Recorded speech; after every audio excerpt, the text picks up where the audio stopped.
स्वागत है आपका मेरे चैनल पे। आज हम कक्षा 10वीं के पाठ 2 बहुपद से जुड़े कुछ महत्वपूर्ण क्वेश्चन करेंगे। इन्हें वेरी इंपॉर्टेंट मार्क करना, क्योंकि ये जो प्रश्न है ये एग्ज़ाम में ज़रूर पूछे जाते हैं। सबसे पहले आपने अगर नहीं पढ़ा तो जो हमारे पास ये बहुपद है, बहुपद px बराबर 5x² plus 13x plus 5 plus k बहुपद है। आपने शून्यकों का योग और शून्यकों का गुणनफल पढ़ा होगा, तो हम उसको यूज़ करेंगे। उसमें कुछ ट्रिक अप्लाई करेंगे, उस ट्रिक को ध्यान से समझना है। पहले क्वेश्चन को देखो क्या लिखा है। यदि बहुपद ये px बराबर 5x² plus 13x plus k का एक मूल, यानी उसका एक वैल्यू जो है, एक मूल दूसरे मूल का व्युत्क्रमानुपाती क्रमानुपाती हो। व्युत्क्रमानुपाती क्रमानुपाती क्या होता है, पहले ये समझ लेते हैं। व्युत्क्रमानुपाती क्रमानुपाती होता है इसका उल्टा। यदि हम मानते हैं, यदि एक शून्यक अल्फा हो तो दूसरा शून्य क्या हो जाएगा, दूसरा शून्यक व्युत्क्रमानुपाती होगा, यानी कि 1/अल्फा होगा। तो यदि एक शून्यक अल्फा है तो दूसरा शून्य क्या होगा, 1/अल्फा होगा। ठीक है, तो अब यहाँ पर ध्यान से क्या देखना है कि अब देखो हमारा जो शून्यकों का योग होता है वो क्या होता है, शून्यकों का योग जो है उसको हम कैसे लिखते हैं, हम लिखते हैं अल्फा प्लस बीटा बराबर माइनस b/a, ये होता है। और वहीं हमारी दूसरी तरफ शून्यकों का गुणनफल वो क्या होता है हमारा, अल्फा गुणा बीटा बराबर c/a। ठीक है, अब यहाँ ध्यान से आपको देखना है कि जो आपका k है वो किस पे है। ये हमारा a होता है, ये b है और ये हमारा c है।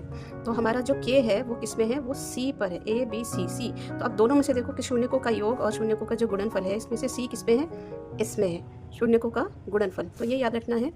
पहले हम ऊपर देखेंगे कि k जो है वो हमारा a b c में से किस में है। a को उतना इंपॉर्टेंस नहीं देना, b और c में से देखना है। तो ये c पे है तो हम इस्तेमाल करेंगे शून्यकों का गुणनफल। अब इसमें देखिए हमने माना था कि एक जो है अल्फा है तो दूसरा क्या है, वह 1/अल्फा है। तो यानी कि एक हमारा अल्फा है और बीटा की जगह हम लेंगे 1/अल्फा बराबर। अब c हमारा क्या है, c हमारा है k और a हमारा क्या है 5। तो हम यहाँ लेंगे बटे में 5, यहाँ से अल्फा और अल्फा कट, तो ये 1 बराबर k/5। अब 5 जो है वो 1 से जाके गुणा हो जाएगा, तो k का मान आपका आ गया है, k का मान आ गया k बराबर 5। ठीक है, और इसी तरीके से हम दूसरे प्रश्न को देखेंगे। आई होप ये ऊपर जो शून्यकों का योग और शून्यकों का गुणनफल है ये आपको समझ आया होगा, तो बस उसी को याद रखना है। अब हमारे पास जो px है, जो हमारे पास बहुपद है, वो हमारा क्या है, 4x² माइनस 8k का वर्ग माइनस 40k x माइनस 9। ठीक है, अब यहाँ क्या पूछा है, यदि ये जो बहुपद है का एक शून्यक दूसरे शून्यक का योज्य प्रतिलोम है। ये याद रखना, योज्य प्रतिलोम क्या होता है, अब इसको पहले ध्यान से समझते हैं। योज्य प्रतिलोम, योज्य प्रतिलोम अपने क्लास 7 8 पे पढ़ा होगा। योज्य प्रतिलोम क्या होता है कि मान लीजिए अगर कोई एक नंबर x है, ठीक है, तो उसका उल्टा साइन में उल्टा क्या होगा, तो उसका साइन में उल्टा क्या होगा, -x होगा। यानी कि अगर हम इन दोनों को जोड़ दें, x प्लस -x करें तो हमें आंसर में 0 मिलेगा। इसे कहते हैं योज्य प्रतिलोम। ठीक है, अब हमारे पास यहाँ क्या बोला है कि एक शून्यक जो है दूसरे शून्यक का योज्य प्रतिलोम है। तो हम मानेंगे कि माना एक शून्यक अल्फा है तो दूसरा शून्यक -अल्फा है। ठीक है, अब मैंने क्या बताया था कि आपको देखना है कि k जो है वो आपका कहाँ पर है, a b या c में से कहाँ पर है। तो यहाँ पर ध्यान से देखिएगा, ये हमारा a है और यहाँ पे माइनस को साथ में लेना है। ये यहाँ से लेकर यहाँ तक ये पूरा हमारा b है और ये जो है ये हमारा क्या है, c है। यहाँ पर आप केवल 9 को नहीं लेंगे, इसके साथ इसका पूरा साइन भी लेना होगा। यहाँ अगर इसको लेते हैं तो इसमें भी साइन, माइनस का साइन भी इसके साथ ही जाएगा। तो यानी कि हमारा जो k है वो b पर है और b हमने किस में देखा था, शून्यकों का योग पे।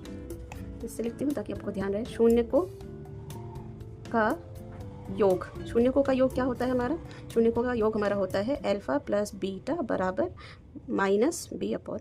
ठीक है, अब हमने माना था एक अल्फा है और जो बीटा है वो क्या हो जाएगा हमारा -अल्फा, यानी अल्फा प्लस, यहाँ मैं इस पर रेड से मार्क करती हूँ, आपको ध्यान से समझ आएगा, अल्फा तो दूसरा -अल्फा है। ठीक है, और यहाँ माइनस, अब बी हमारा क्या है, ये माइनस तो रहेगा ही साथ में। अब इसको पूरे को एक साथ लेना है। कई बार बच्चे इस माइनस को भूल जाते हैं और यहाँ से ले लेते हैं, तो ऐसा नहीं करना है। पूरे को आप उसको भी लेंगे माइनस ब्रैकेट में 8k² माइनस 40k। यहाँ पर ए हमारा क्या है, 4 है, ठीक है। अब यहाँ से अगर आप ध्यान से देखेंगे तो alpha minus alpha plus minus minus, bracket open होगा, प्लस माइनस माइनस, और यहाँ ध्यान से देखिए माइनस माइनस प्लस, तो ये जो ब्रैकेट है अब ये हमारा ये किस में आ गया, पॉजिटिव में आ गया है, प्लस में, ठीक है। अब यहाँ से ये कट जाएगा तो क्या आएगा, 0 आएगा। 0 बराबर 8k minus k² minus 40k और अपॉन में 4। अब इसको मैं यहाँ पर करती हूँ, ठीक है, इस तरफ। अब ध्यान से देखिएगा, यहाँ से जो 4 है वो जाके 0 से गुणा हो जाएगा हमारा। 4 0 से जो गुणा हो जाएगा तो वो क्या हो जाएगा, 0 हो जाएगा, ठीक है। 0 गुणा 4 बराबर यह आ जाएगा 8k² माइनस 40k, तो ये हो गया 0। अब दोनों में देखेंगे ध्यान से तो क्या कॉमन है, उसको निकालना है। तो दोनों में 8 कॉमन है। 8 का टेबल जो है 8 के पहाड़े में दोनों आते हैं, तो 8 निकालो। और क्या कॉमन है, इसमें k कॉमन है, तो यहाँ सिर्फ बच गया k, क्योंकि यहाँ पे k² यानी 2k थे, k इंटू k, तो एक k को बाहर निकाल दिया, एक अंदर रह गया, माइनस। अब 8 के टेबल में 40 कब आता है, 5 बार में, तो 8 5 और ये k हमने बाहर निकाल दिया था कॉमन में। फिर यह हमारा आ गया। अब हम यहाँ ध्यान से देखेंगे, हमारे पास 2 इसमें इक्वेशन मिल गई। तो हमारा जो है पहले हम 8k बराबर 0 लेंगे, तो यहाँ पर जो k हमारा है वो क्या आ गया, 0/8, यानी यहाँ पे 0। तो एक मान तो हो गया इसका 0। दूसरा हम देखेंगे कि k माइनस 5 बराबर 0, तो k क्या हो जाएगा, k बराबर प्लस 5, यानी कि हमारे पास k के 2 मान हैं, एक है 0, एक है प्लस 5। ये इसका आंसर हो गए दोनों। अब आते हैं हम तीसरे क्वेश्चन पे आते हैं। ये कुछ सवाल हैं, ये बहुत ही इंपॉर्टेंट है, तो आप इसको ध्यान से आप कहीं लिख लीजिए और इसको प्रैक्टिस करते रहिए। अब यहाँ बोला है कि यदि जो ये बहुपद है k शून्यक अल्फा और 1/अल्फा हो, ये वही है व्युत क्रमानुपाती का जो इन्होंने दे रखा है। तो आप इसमें लिख सकते हैं px बराबर 4x² minus 17x plus k minus 4। अब हमारा जो k है वो कहाँ पर है, c पर है ना।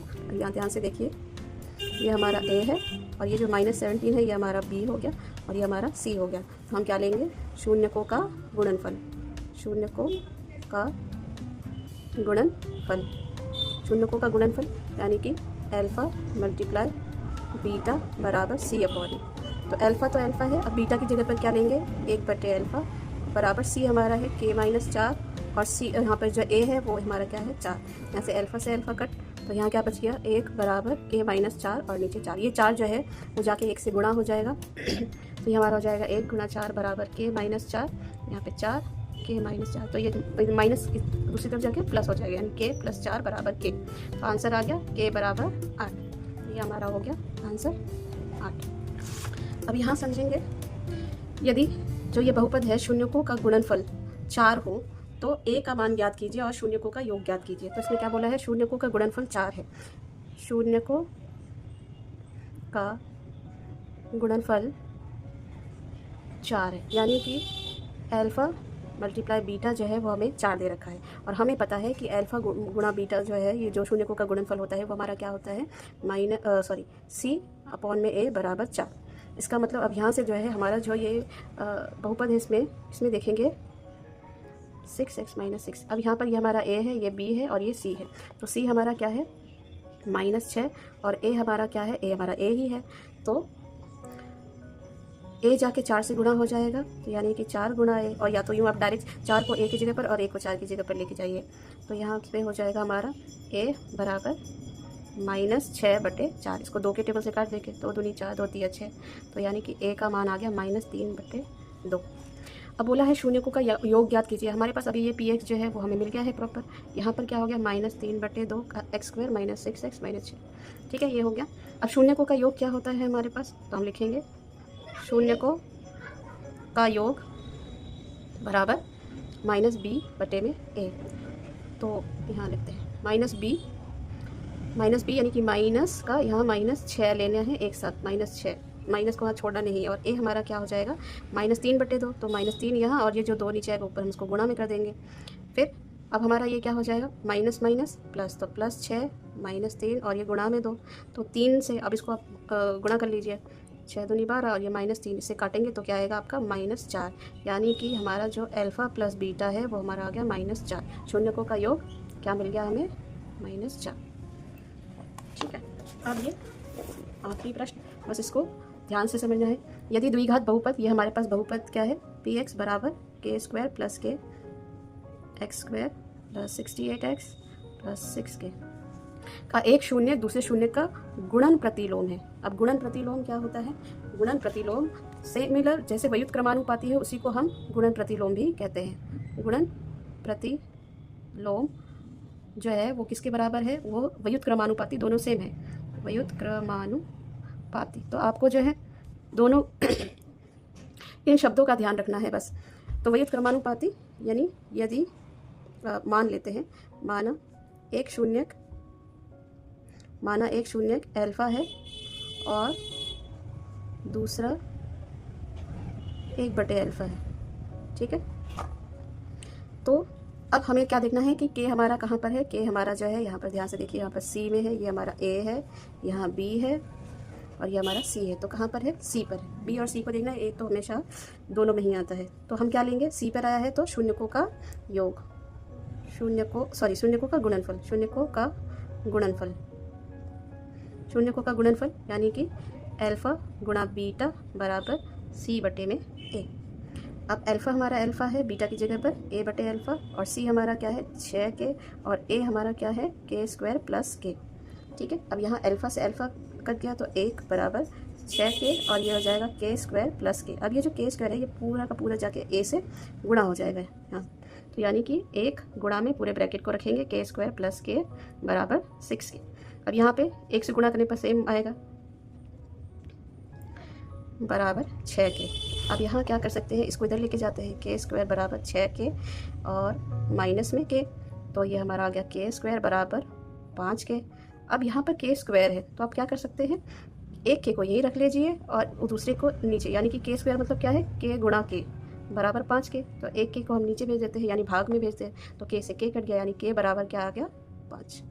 ये आपका आंसर आ गया। ये कुछ महत्वपूर्ण और बहुत ही ज़्यादा इम्पोर्टेंट क्वेश्चन है चैप्टर 2 से क्लास 10th के लिए।